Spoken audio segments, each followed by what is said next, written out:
Chandigarh mayor గా ఆప్ అభ్యర్థి కుల్దీప్ కుమార్ ను ప్రకటించింది సుప్రీంకోర్టు. రిటర్నింగ్ అధికారి అనిల్ మసీహ్ ఉద్దేశపూర్వకంగా చట్టవిరుద్ధంగా మేయర్ ఎన్నికల ఫలితాలు తారుమారు చేశారని మండిపడింది. ప్రజాస్వామ్య సూత్రాలను పరిరక్షించడం న్యాయస్థానం విధి అని తెలిపింది. రిటర్నింగ్ అధికారిగా వ్యవహరించిన అనిల్ మాసిక్ కోర్టు ధిక్కార చర్యను ఎదుర్కొంటారని పేర్కొంది. ఈ మేరకు నోటీసు జారీ చేశామన్నారు సుప్రీంకోర్టు ప్రధాన న్యాయమూర్తి డివై చంద్రచూడ్. ఎన్నికలు ప్రజాస్వామ్య ప్రక్రియకు ఆటంకం కలగకుండా చూడడం కోర్టు బాధ్యత అని ప్రకటించారు. చండీగఢ్ మేయర్ గా ఆప్ అభ్యర్థి కుల్దీప్ కుమార్ ను ప్రకటించింది సుప్రీంకోర్టు. రిటర్నింగ్ అధికారి అనిల్ మాసిక్ ఉద్దేశపూర్వకంగా చట్టవిరుద్ధంగా మేయర్ ఎన్నికల ఫలితాలు తారుమారు చేశారని మండిపడింది. ప్రజాస్వామ్య సూత్రాలను పరిరక్షించడం న్యాయస్థానం విధి అని తెలిపింది. రిటర్నింగ్ అధికారిగా వ్యవహరించిన అనిల్ మాసిక్ కోర్టు ధిక్కార చర్యను ఎదుర్కొంటారని పేర్కొంది. ఈ మేరకు నోటీసు జారీ చేశామన్నారు సుప్రీంకోర్టు ప్రధాన న్యాయమూర్తి డివై చంద్రచూడ్. ఎన్నికలు ప్రజాస్వామ్య ప్రక్రియకు ఆటంకం కలగకుండా చూడడం కోర్టు బాధ్యత అని ప్రకటించారు. దీనికి సంబంధించి మరిన్ని అప్డేట్స్ మదార్ లైవ్ లో అందిస్తారు. మదార్, చండీగఢ్ మేయర్ ఎన్నికల కౌంటింగ్ పై సుప్రీం ఏం తీర్పు ఇచ్చింది? చండీగఢ్ మేయర్ ఎన్నికకు సంబంధించి సుప్రీంకోర్టు సంచలనమైనటువంటి తీర్పును వెలువరించింది. ఆమ్ ఆద్మీ పార్టీకి సంబంధించిన కౌన్సిలర్ కుల్దీప్ కుమార్ని చండీగఢ్ మేయర్గా ఫలితాలను వెల్లడించింది. కీలకంగా ఇది ఒక హైడ్రామానే నడిచిందని చెప్పుకోవాల్సి ఉంటుంది. మేయర్ ఎన్నిక మొత్తము ఆ మేయర్ ఎన్నిక రోజు జరిగినటువంటి పరిణామాలు కీలకంగా 36 ఓట్లు ఉంటాయి. దాంట్లో మేయర్ ఎన్నికకు సంబంధించి 35 మంది కౌన్సిలర్లు, ఒక ఎక్స్ అఫీషియో మెంబరు తమ ఓటు హక్కును వినియోగించుకున్నారు. అయితే ఆ రోజు కేవలం 28 ఓట్లను మాత్రమే లెక్కించారు. దాంట్లో 8 ఓట్లను చెల్లవు అంటూ కూడా మొత్తంగా 28 ఓట్లను లెక్కించి 12 ఓట్లు ఆమ్ ఆద్మీ పార్టీ, కాంగ్రెస్ పార్టీకి సంబంధించిన అనుకూలంగా పడ్డాయి. ఒక 16 ఓట్లు బీజేపీకి సంబంధించిన అభ్యర్థికి వచ్చినట్టుగా ప్రకటిస్తూ నిర్ణయాన్ని అనేది కూడా ఆ రోజే వారికి సంబంధించిన ఎన్నికకు సంబంధించిన ఫలితాలను వెల్లడించారు. దాంట్లో భాగంగా బీజేపీకి సంబంధించిన నేత మనోజ్ సోన్కన్ మేయర్గా ఎన్నికైనట్టుగా ప్రకటించడము, ఆ రోజు జరిగినటువంటి వ్యవహారం అంతా కూడా ఆ 8 ఓట్లు కావాలనే చెల్లని ఓట్లుగా పరిగణిస్తూ రిటర్నింగ్ అధికారిగా ఉన్నటువంటి అనిల్ మాసివ్ వ్యవహరించారు. ఇది తను కుట్రపూరితంగానే ఇదంతా చేసినట్టుగా ఈరోజు జరిగినటువంటి విచారణలో తేటతెల్లమైంది. నిన్న జరిగినటువంటి విచారణలో ఆ బ్యాలెట్ ఓట్లకు సంబంధించి వాటన్నిటినీ సుప్రీంకోర్టు ముందు ఉంచాలి, మధ్యాహ్నం 2 తర్వాత దీనికి సంబంధించిన విచారణ చేపడతామంటూ కూడా నిన్న విచారణ సందర్భంగా కామెంట్స్ చేశారు. గతంలో ఈ కేసుని పిటిషన్ విచారణకు తీసుకున్న రోజు కూడా చాలా సీరియస్ కామెంట్స్ అయితే చేశారు. రిటర్నింగ్ అధికారిగా వ్యవహరించినటువంటి అనిల్ మాసివ్ వ్యవహరించినటువంటి తీరును తీవ్రంగా తప్పుపట్టారు. ప్రజాస్వామ్యాన్ని కూని చేసే విధంగా అనిల్ మాసివ్ వ్యవహరించారు. తను ఖచ్చితంగా వ్యక్తిగతంగా కోర్టు ముందుకు హాజరు కావాలంటూ కూడా గత విచారణలో పేర్కొన్నారు. నిన్న జరిగినటువంటి విచారణలో కూడా ఆయనను చీఫ్ జస్టిస్ డివై చంద్రచూడ్ ఇదే ప్రశ్నించారు. ఎందుకు తను ఓట్ల పైన పోస్టల్ బ్యాలెట్కి సంబంధించిన ఓట్ల పైన ఎందుకు మార్క్స్ చేశారంటూ కూడా ఆయన ప్రశ్నించడం జరిగింది.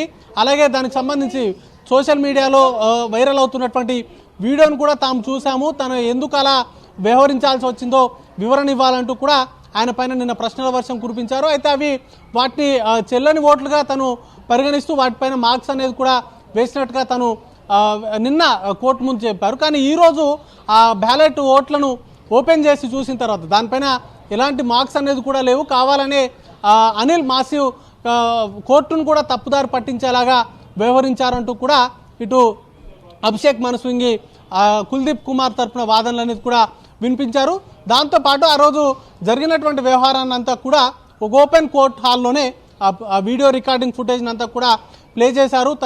తను ఎందుకు ఇంటూ మార్క్స్ కానీ లేకపోతే బ్యాలెట్ పత్రాలపైన తను మార్క్స్ చేసేటువంటి ప్రయత్నం ఏదైతే చేశారో వాటన్నింటిని కూడా పరిశీలించారు. కానీ చెల్లని ఓట్లుగా తను కావాలనే ఉద్దేశపూర్వకంగానే తను ప్రకటించినట్టుగా తేటతెల్లమవడంతో ఆ చెల్లని ఓట్లుగా ఏవైతే 8 ఓట్లను ప్రకటించారో ఆ 8 ఓట్లను కలిపి రీకౌంటింగ్ చేయాలి అనేటువంటి జడ్జిమెంట్ ఇచ్చారు. ఆ తర్వాత అప్పటికే ఆమ్ ఆద్మీ పార్టీకి సంబంధించిన కౌన్సిలర్ కుల్దీప్కి అనుకూలంగా 12 ఓట్లు ఉన్నాయి. ఇప్పుడు ఈ జత చేసినటువంటి 8 ఓట్లు కూడా కుల్దీప్కు అనుకూలంగా పడ్డట్టుగా నిర్ధారణ కావడంతో మొత్తం 20 ఓట్లతోటి ఆయన మేయర్గా గెలిచినట్టుగా తీర్పునైతే వెల్లడించారు.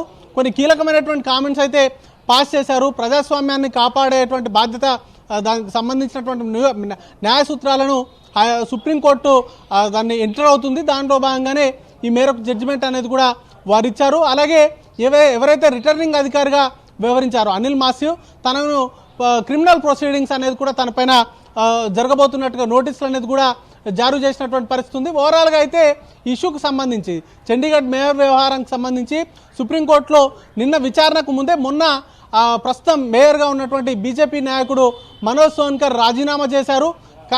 అదే రోజు రాత్రి ఆమ్ ఆద్మీ పార్టీకి సంబంధించిన 3 కౌన్సిలర్లను బీజేపీలో చేర్చుకున్నారు. ఒకవేళ ఎన్నికలు కనుక ఫ్రెష్గా ఎన్నికలు నిర్వహించాలని కానీ కోర్టు కనుక ఆదేశాలు జారీ చేస్తే దాన్ని కూడా ఆ గండాన్ని కూడా గట్టెక్కేందుకు అవసరమైనటువంటి ఏర్పాట్లను అయితే బీజేపీ చేసుకుంది. కానీ కోర్టు మరొకసారి ఎన్నికలు నిర్వహించకుండా ఇప్పటివరకు ఏదైతే ఎన్నిక జరిగిందో ఆ ఎన్నికల్లో చెల్లని ఓట్లుగా 8 ఓట్లను నిర్ధారిస్తూ అనిల్ మాసివ్ రిటర్నింగ్ అధికారిగా ఉన్నటువంటి అధికారి ప్రకటించారో ఆ 8 ఓట్లను జత చేస్తూ రీకౌంటింగ్ ఆదేశించడము, దాన్ని ఆధారంగా ఈరోజు రీకౌంటింగ్ జరిగింది. రీకౌంటింగ్లో ఆమ్ ఆద్మీ పార్టీకి సంబంధించిన అభ్యర్థి కుల్దీప్ కుమార్ మేయర్గా ఎన్నికైనట్లుగా కోర్టు ప్రకటించింది.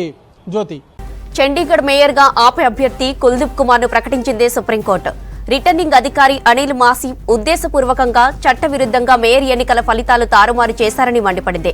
ప్రజాస్వామ్య సూత్రాలను పరిరక్షించడం న్యాయస్థానం విధి అని తెలిపింది. రిటర్నింగ్ అధికారిగా వ్యవహరించిన అనిల్ మాసి కోర్టు ధిక్కార చర్యను ఎదుర్కొంటారని పేర్కొంది.